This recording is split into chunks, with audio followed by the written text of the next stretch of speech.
Hello students, आज का जो टॉपिक हम लोग पढ़ने जा रहे हैं बेटा वो कॉम्पिटिटिव एग्जाम के हिसाब से बहुत जरूरी टॉपिक है। बड़े आराम से हेडफोन लगा के बड़े सीरियसली इस टॉपिक को सुनना और इनके एग्जांपल्स जो आएंगे ना वो बहुत जरूरी है। तो हर टॉपिक से रिलेटेड दो तीन एग्जाम्पल आपको अपने दिमाग में अच्छे से बिठा लेने हैं ताकि कभी भी रिक्वायरमेंट हो तो आपको ध्यान रहे कि the particular example belongs to particular topic. Clear है? तो चलिए एक एक करके हम लोग शुरू करते हैं बेटा। आज हम कुछ डेफिनेशंस पढ़ेंगे। आइसोटोप क्या होता है, आइसोबार क्या होता है, आइसोटोन क्या होता है, आपने छोटी क्लासेस में पढ़ा होगा 9th-10th में। लेकिन यहां हम कुछ एक्सटेंड करेंगे। आइसो इलेक्ट्रॉनिक क्या होता है, आइसोडाइफर क्या होता है, आइसोस्टर्स क्या होता है। ठीक है, तो हमारा टॉपिक इन सारी डेफिनेशन से आज रिलेटेड रहेगा। तो सबसे पहले जो एक चीज समझनी है बेटा आपको, मान लीजिए हमारा एक एलिमेंट है एक्स। ठीक है जी, अब ये ए है बेटा जी और ये जेड है। एक एटम को इस तरीके से हम रिप्रेजेंट करते हैं। ए जो होता है बेटा, फिर से आपको बता रहा हूं, दैट इज मास नंबर। और आपको एक और जानकारी देता हूं बेटा, mass number is always a whole number. Mass number हमेशा होल नंबर में आता है। Z is known as atomic number, is known as atomic number. और अगर न्यूट्रल एटम है, न्यूट्रल एटम यानी कि उसके ऊपर ना कोई पॉजिटिव चार्ज है बेटा ना कोई नेगेटिव चार्ज है, तो इसी को हम नंबर ऑफ इलेक्ट्रॉन कह सकते हैं, नंबर ऑफ इलेक्ट्रॉन। और यही हो जाता है बेटा जी number of proton, number of proton. Okay, mass number is what, एक तो ये ध्यान रखना है कि it is always a whole number, और ये होता है बेटा the sum of neutron plus proton. ठीक है, तो अगर हमें न्यूट्रॉन्स निकालने हैं तो समझिए क्या करना पड़ेगा, ए माइनस जेड करना पड़ेगा। क्लियर है? ये बात आपको जरूरी समझनी थी आइसोटोप, आइसोटोन, आइसोबार्स वगैरह की डेफिनेशन समझने के लिए। तो चलिए शुरू करते हैं बेटा एक एक डेफिनेशन से। सबसे पहले जो हम लोग डेफिनेशन लेके चलते हैं वो डेफिनेशन होती है आइसोटोप। एक एग्जाम्पल से समझाता हूं बेटा। हाइड्रोजन का एग्जाम्पल है, बहुत ही पॉपुलर एग्जाम्पल है, बहुत अच्छे से आप लोग इससे फैमिलियर होंगे। अब यहां देखिए, पहली बात अगर इनकी नेमिंग की बात करें तो ये प्रोटियम है, that is deuterium, and that is tritium. Protium, deuterium और ट्रिटियम। अच्छा, अब इनमें क्या चीज हमें समझनी है बेटा, ये देखिए, ये जो होता है ये एटॉमिक नंबर है। ठीक है, सबका एटॉमिक नंबर सेम है। हाइड्रोजन जो है वो भी सेम है, यानी कि atoms of same element, hydrogen के एटम्स लिए हम लोगों ने, बट मास नंबर अगर आप ध्यान से देंगे तो मास नंबर इज डिफरेंट। ठीक है, तो डेफिनेशन क्या बनती है बेटा, the atoms of same element having same atomic number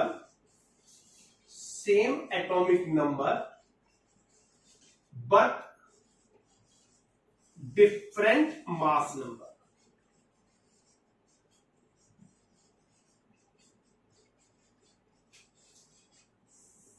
okay, तो आपको ये बात अपने दिमाग में रखनी है बेटा कि इनमें क्या होगा, एटॉमिक नंबर तो सेम होगा बट मास नंबर इनका क्या हो जाएगा, डिफरेंट। ठीक है, समझ पा रहे हैं? एक और एग्जांपल ले लेते हैं बेटा। कार्बन का एग्जांपल है C6 6 6 12 13 14।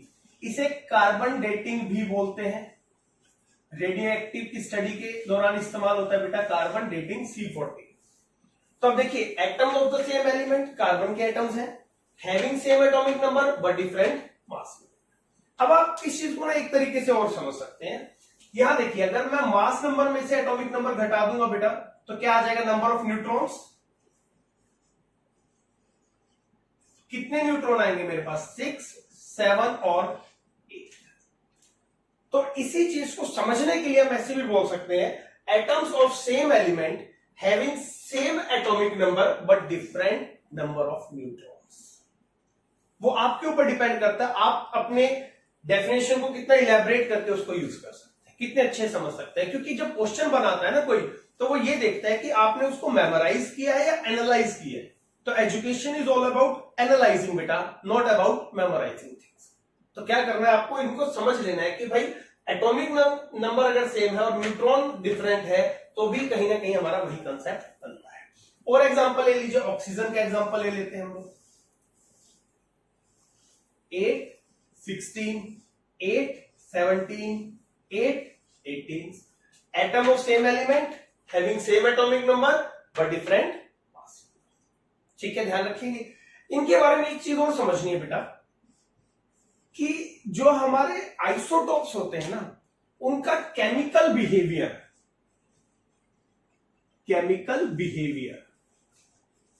बहुत जरूरी चीज है बेटा, ध्यान से सुनना। Always remains same.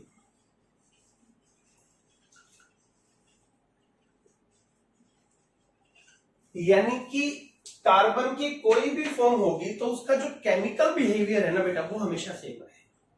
अब सवाल उठता है कि सर केमिकल बिहेवियर होता क्या है और ये सेम कैसे रहेगा? ठीक बात है। तो देखिए, केमिकल बिहेवियर वो होता है बेटा जब वो रिएक्शन में इन्वॉल्व होता है। तो जब रिएक्शंस होती है ना, तो आपको एक बात ध्यान रखनी है कि सिर्फ और सिर्फ इलेक्ट्रॉन ही रिएक्शन में पार्टिसिपेट करते हैं, ओनली इलेक्ट्रॉन्स। क्लियर है? तो अब आप ध्यान से देखिए, यहां पे नंबर ऑफ इलेक्ट्रॉन्स तो सेम है, डिफर क्या कर रहे हैं नंबर ऑफ प्रोटॉन, और प्रोटॉन होते हैं न्यूक्लियस के अंदर बेटा। समझ पा रहे हैं ना? तो जो न्यूक्लियस के अंदर होता है वो ना तो बॉन्डिंग में इन्वॉल्व होता है ना रिएक्शन में इन्वॉल्व होता है। तो इन सबका केमिकल बिहेवियर हमेशा सेम पाया जाता है। ठीक है। जो सेकंड मेन चीज है बेटा इसके बारे में जो आपको समझनी है कि they are also have medicinal value. They used in the treatment of याद कीजिए, एक हमारे पास प्रॉब्लम होती है दैट इज गोइटर। यहां जो इस्तेमाल होता है इसकी ट्रीटमेंट के लिए बेटा, वो आइसोटोपिक फॉर्म ऑफ आयोडीन होती है। Isotopic form of iodine used in the treatment of goitre. तो एक बार ओवरव्यू लेते हैं बेटा। आइसोटोप्स क्या है? दो, the atoms of same element having same atomic number but different mass number. Example protium, deuterium, tritium. एक सेट ये हो गया हमारे पास, एक कार्बन का हो गया, एक ऑक्सीजन का हो गया। क्या याद रखना है? नंबर ऑफ इलेक्ट्रॉन सेम रहेंगे बट नंबर ऑफ न्यूट्रॉन्स पलट जाएंगे, बट एटम्स हमारे सेम रहने चाहिए। दूसरी बात, इनका केमिकल नेचर हमेशा सेम होता है। क्यों? क्योंकि सिर्फ इलेक्ट्रॉन पार्टिसिपेट करता है और इलेक्ट्रॉन के नंबर में कोई डिफरेंस नहीं होता है बेटा। और ये जो आइसोटोप्स होते हैं इनके कुछ पार्ट मेडिसिनल साइंस में भी यूज होते हैं। एक एग्जांपल मैंने आपको दिया है, गोइटर की ट्रीटमेंट के लिए हम आइसोटोप ऑफ आयोडीन का इस्तेमाल करते हैं। ठीक है, चलिए अब नेक्स्ट टॉपिक डिस्कस करते हैं। तो नेक्स्ट टॉपिक जो है बेटा हमारा that is isobar. The word is isobar. Example की बात करते हैं बेटा, कार्बन और nitrogen, sorry carbon and nitrogen. ठीक है, बहुत सारे एग्जांपल हो सकते हैं। C6H14 714। पहले एक एग्जांपल को स्टडी कर लेते हैं। देखिए इस बार क्या है हमारे पास, मास नंबर तो बेटा सेम है, आप देख पा रहे हैं ना 14 और 14, बट एटॉमिक नंबर डिफरेंट। और क्या डिफरेंट है? ध्यान से देखिए, atoms are of different elements. तो अगर डिफरेंट एलिमेंट्स के एटम हो जिनका एटॉमिक नंबर डिफरेंट हो इस बार और मास नंबर सेम हो, यानी कि आइसोटोप से बिल्कुल just opposite, they are called isobars. तो डिफाइन कैसे करेंगे बेटा? They are atoms of different elements. ठीक है जी, different elements having same mass number, you have to say same mass number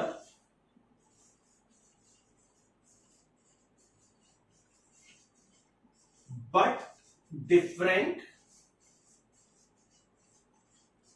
atomic number. Okay, but different atomic।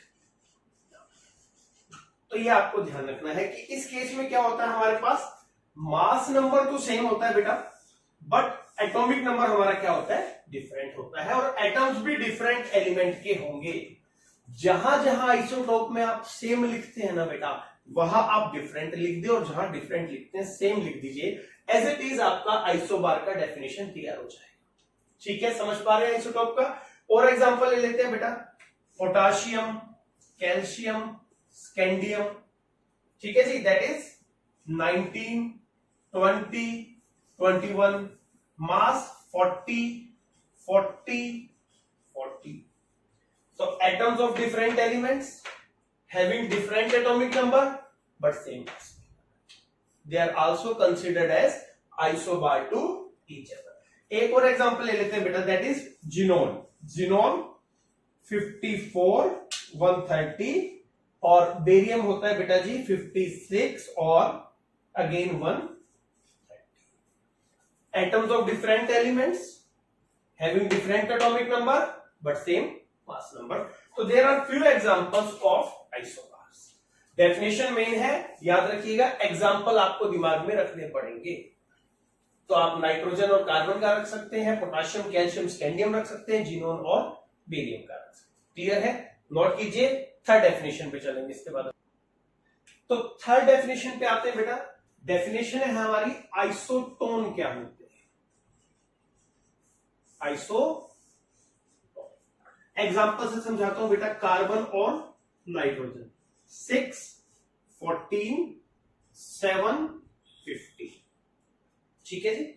तो अगर आप यहां देखेंगे, एटम भी डिफरेंट है, एटॉमिक नंबर भी डिफरेंट है, मास नंबर भी डिफरेंट है, लेकिन अगर आप यहां नंबर ऑफ न्यूट्रॉन को स्टडी करेंगे बेटा, नंबर ऑफ न्यूट्रॉन्स,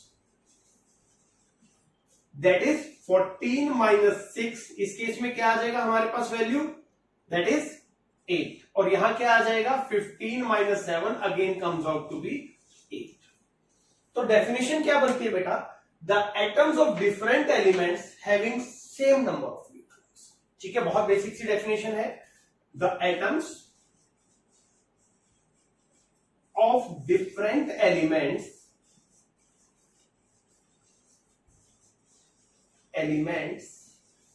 having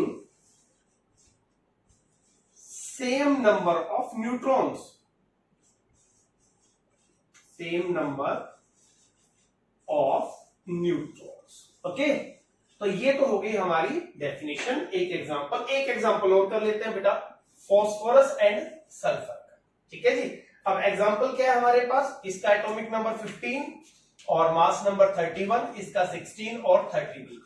तो जब हम डिफरेंस कैलकुलेट करेंगे बेटा, अगेन नंबर ऑफ न्यूट्रॉन क्या आ जाएंगे हमारे पास दोनों ही केसेस में, दैट इज 16। तो ये जो दोनों एग्जांपल आपके किसको बिलोंग करते हैं बेटा, आइसोटोन्स को बिलोंग करते हैं। ठीक है, नेक्स्ट देख लीजिए एक बार, आइसो इलेक्ट्रॉनिक। इसे आइसो इलेक्ट्रिक भी बोल दिया जाता है कहीं कहीं पे, but the exact term is iso electronics.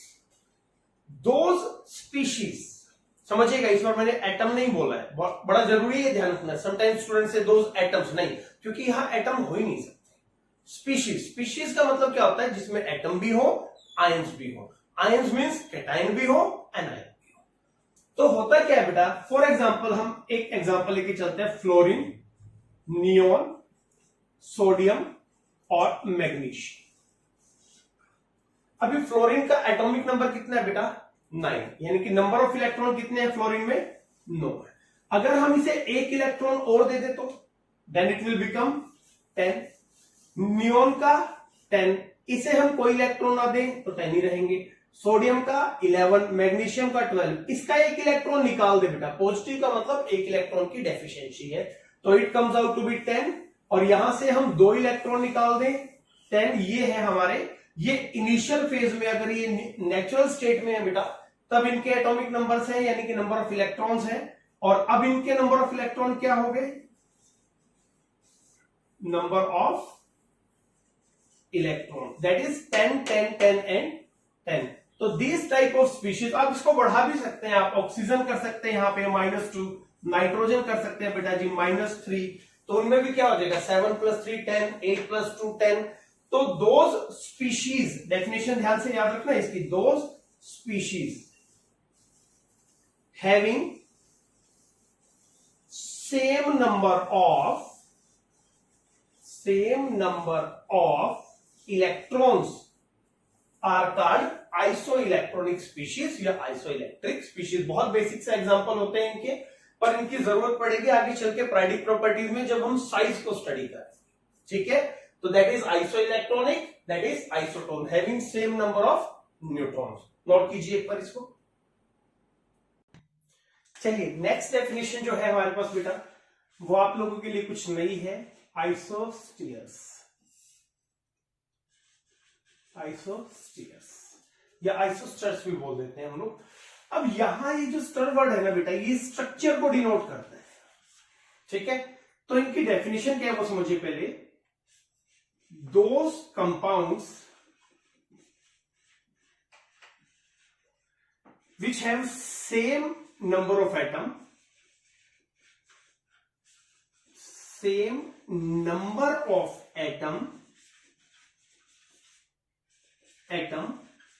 as well as their structure, यानी जिनमें नंबर ऑफ एटम भी सेम हो और उनका स्ट्रक्चर भी सेम है। फॉर एग्जांपल बेटा, अगर हम बात करें H2O और H2S की, तो इनकी जो शेप आएगी, नंबर ऑफ एटम देखिए 2 और 1 3 है आपके पास, number of atom 3, number of atom 3। Structure क्या बनती है बेटा, बेंट शेप या वी शेप या एंगुलर शेप। अगर आपको स्ट्रक्चर की ज्यादा इंफॉर्मेशन लेनी है तो आप वेस्पर थ्योरी वाले वीडियो को देख सकते हैं, आपको इन सारे स्ट्रक्चर्स की प्रॉपर नॉलेज हो जाएगी। H2S का जो स्ट्रक्चर है बेटा, वो भी कैसा होगा, बेंट। तो अब देखिए इनमें नंबर ऑफ एटम भी सेम है और इन दोनों का स्ट्रक्चर भी कैसा है, बेंट है बेटा, वी है या एंगुलर है, कोई भी नाम हम इसको दे सकते हैं। ठीक है, और एग्जांपल देख लेते हैं। एग्जांपल सेकंड ले लेते हैं बेटा, BCl3 और BF3। इनकी जो शेप बनेगी बेटा, वो बनेगी ट्राइगोनल प्लेनर शेप। दोनों की ही शेप ट्राइगोनल प्लेनर है और दोनों में ही नंबर ऑफ एटम कितने हैं, दैट इज 4। तो same number of atoms as well as same structures are considered to be isosters। एक एग्जांपल और कंसीडर कर लेते हैं बेटा, that is PH3 and NH3। Phosphine बोलते हैं बेटा इसको, phosphine, and that is very well known ammonia. Number of atom 4, number of atom 4। Shape जब हम इसकी बनाएंगे बेटा, तो शेप आएगी इसकी ट्राइगोनल पिरामिडल, दोनों की शेप ट्राइगोनल पिरामिडल आती है। फिर आपको बता रहा हूं बेटा, अगर आपको शेप्स की प्रॉपर जानकारी लेनी है तो आप वेस्पर थ्योरी वाला वीडियो अच्छे से देखें, उसमें आपको पता चल जाएगा कि इनकी शेप इस तरीके की क्यों बनती है। तो आइसोस्टीयर्स क्या हो गए बेटा, the compounds which have same number of atoms as well as their structure. जो उनका स्ट्रक्चर है वो भी सेम होगा और नंबर ऑफ एटम्स भी सेम होंगे। H2O, H2S का example bent shape, number of atom दोनों में 3-3 है। BCl3, BF3 का एग्जांपल नंबर ऑफ एटम 4-4 है, दोनों की शेप ट्राइगोनल प्लेनर है। फॉस्फिन और अमोनिया का एग्जांपल नंबर ऑफ एटम 4-4 है बेटा और दोनों की ही शेप ट्राइगोनल पिरामिडल है। क्लियर है, नोट कर लीजिए इसको। चलिए बेटा लास्ट डेफिनेशन हम लोग स्टडी करते हैं, दैट इज आइसोडाइफर, और वी कैन से आइसोडाइफर। आइसोडाइफर होते क्या है पहले समझ लीजिए बेटा एक बार। फॉर एग्जांपल मेरे पास यूरेनियम है, that is atomic number is 92 and mass number is 235। ठीक है, और एक दूसरा एग्जांपल है मेरे पास थोरियम का बेटा, जिसका एटॉमिक नंबर है 90 और मास नंबर है 231। अब समझना क्या है बेटा इसमें आपको कि भाई आइसोडाइफर इन्हें क्यों बोलते हैं, पहले तो ये देखिए।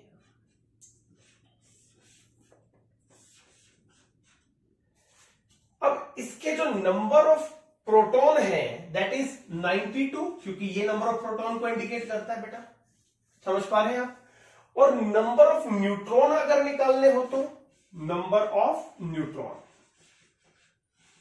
कैसे निकालते हैं बेटा, number of neutron mass number minus atomic number that is 235 minus 92। ठीक है जी, तो ये तो हो गया हमारे पास basically number of proton, number of proton हो गया। और ये जो डिफरेंस होगा दैट इज 143, तो ये हो जाएंगे नंबर ऑफ न्यूट्रॉन।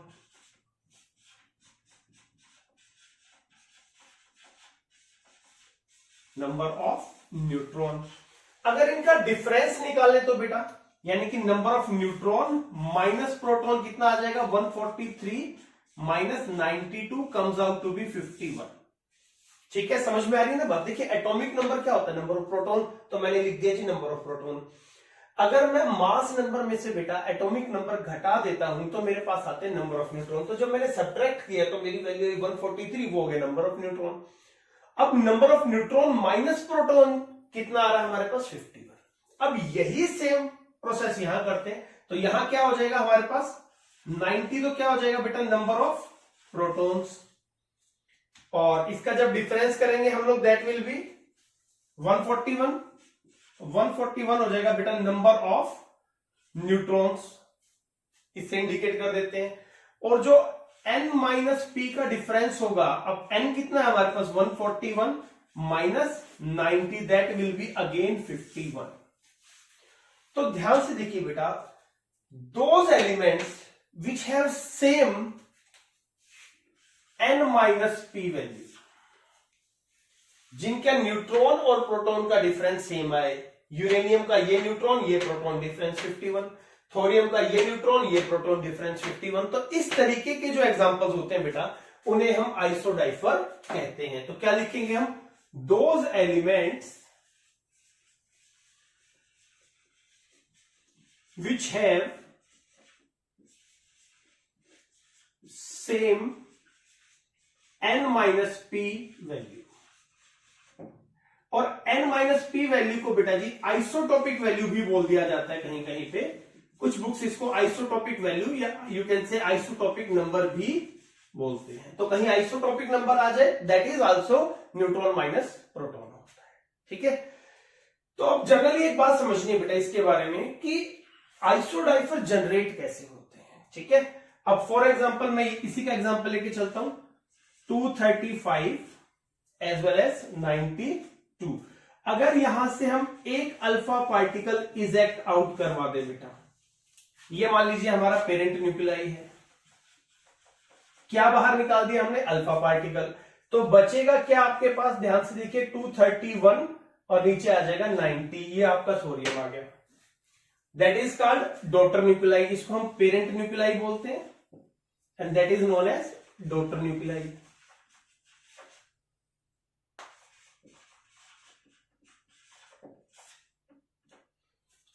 तो आइसोडाइफर जनरेट करने का तरीका क्या होता है, वो एलिमेंट जिनमें हम अल्फा को इजेक्ट आउट कर दे बेटा, बाहर निकाल दे, तो उनकी जो स्पीशीज होती है ये दोनों आपस में जो पेरेंट और डॉटर है बेटा दे आर नोन एज आइसोडाइफर। और ये जो डिफरेंस है अच्छे से याद रख लेना, number of neutron minus number of proton, और this is also known as isotopic number, that is also known as isotopic number. तो ये हमारा आइसोडाइफर का एग्जांपल है बेटा, जिसको आपने बहुत अच्छे से दिमाग में रखना है, क्योंकि आइसोटोप, आइसोटोन, आइसोबार तो बड़े कैजुअल से होते हैं, आइसोस्टर्स, आइसोडाइफर्स, आइसो इलेक्ट्रॉनिक्स, इन पे आपको बहुत अच्छे से वर्क करना है। चलिए आज के लेक्चर में यही, नेक्स्ट टॉपिक में हम लोग मॉडल ऑफ एटम्स की बात